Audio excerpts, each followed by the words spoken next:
నమస్కారం. నా పేరు రమేష్ కడారి. ఇనాం భూములు అనగానేమి? ఇనాం భూములు అనగా ఇనాం ఇవ్వబడినటువంటి భూములను ఇనాం భూములు అంటారు.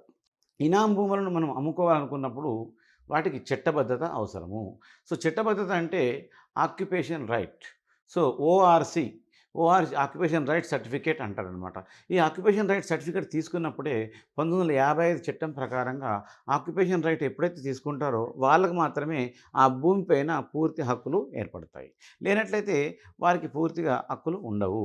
ఈ ఆక్యుపేషన్ రైట్ చట్టం మనకు ఈ యొక్క భూములలో 1954, 55 అలాగే 1973, 75 కహస్రపాణి నకల్ అంటారు. ఆ కహస్రపాణి నకల్ చూపించి వారు ఇనాం తీసుకున్నటువంటి భూమి 1954లో మరి 55లో ఉన్నటువంటి పొజిషన్లో ఉన్నప్పుడు, అలాగే 73, 74 ప్రకారంగా చూసుకున్నట్లయితే ఈ 1989లో కూడా మళ్ళొకసారి చూసుకున్నట్లయితే ప్రస్తుతం వారు పూర్తిగా హక్కుదారులని నిర్ణయించడం జరుగుతుంది. ఈ యొక్క కహస్రపాణిని గమనించిన తర్వాత రెవెన్యూ డిపార్ట్మెంట్లో మనం ఓఆర్‌సికి అప్లై చేసుకోవాలి. ఓఆర్‌సి అంటే ఏంటి? Occupation right certificate. ఆక్యుపేషన్ అంటే మనం పొజిషన్లో ఉన్నాము అని చెప్పుకునే సర్టిఫికేట్ని ఆక్యుపేషన్ రైట్ సర్టిఫికేట్ అంటారనమాట.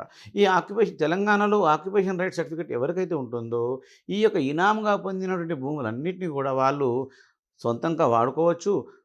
తర్వాత వాళ్ళు వ్యవసాయం చేసుకోవచ్చు, ఎవరికైనా అమ్ముకోవచ్చు, వారు కూడా ఇతరులకు దానం చేసుకోవచ్చు. అంటే ఈ యొక్క ఎప్పుడైతే ఓఆర్‌సి సర్టిఫికేట్ లేనంత కాలము ఆ భూములకు వారికి ఆ భూములపైన పూర్తి హక్కు ఉండదు. ఈ ఓఆర్‌సి సర్టిఫికేట్ తీసుకోవాలంటే మనం ఎలా తీసుకోవాలి అన్నప్పుడు రెవెన్యూ డిపార్ట్మెంట్‌కు మనం ఉన్నటువంటి పొజిషన్ను చూపించాలి. అప్పుడు చూపించాలంటే ఏ విధంగా చూపిస్తాము? మన పాహని నకల్లో ఉన్నటువంటి 1955, 1954 తర్వాత 73, 74 సంవత్సరాల్లో నుంచి పొజిషన్లో ఉన్నట్టు మీకు పహానీ నకల్లో రెవెన్యూ డిపార్ట్మెంట్లో ఆల్రెడీ ఉంటుంది. దాని ప్రకారం 1బిలో ఎంట్రీ అవుతుంది. దాని ప్రకారం 6ఆర్‌లో ఎంట్రీ అవుతుంది.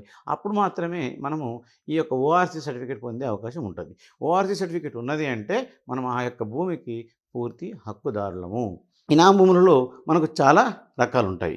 ఇనాం భూములకు వస్తే సేతు సింధి ఇనాం, నీరడి ఇనాం, నౌకరీ ఇనాం, మత సంస్థల ఇనాం, దేవా ఇనాం, మసీద్ ఇనాం, అలాగే దర్గా ఇనాం, అలాగే కుమ్మరి ఇనాం, కమ్మరి ఇనాం, ఇట్లా అన్ని రకాలుగా ఎన్ని రకాలు దోస్తే అన్ని రకాలుగా ఇనాం ఇచ్చేవారు. వాటికి రకరకాల పేర్లు పెట్టారు అనమాట. వాళ్ళు ఏ రకంగా వారికి సర్వీస్ చేసిండ్రో ఆ రకంగా ఇచ్చినందుకు వాటికి ఆ విధంగా పేర్లు పెట్టేవారు.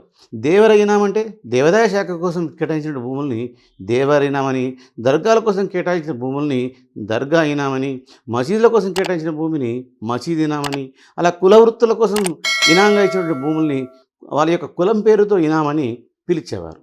ఇలా ఇనాం ఇచ్చినటువంటి భూములను వారు ఆ భూముల్ని చేయలేక వారు కౌలుకు ఇచ్చేవారు.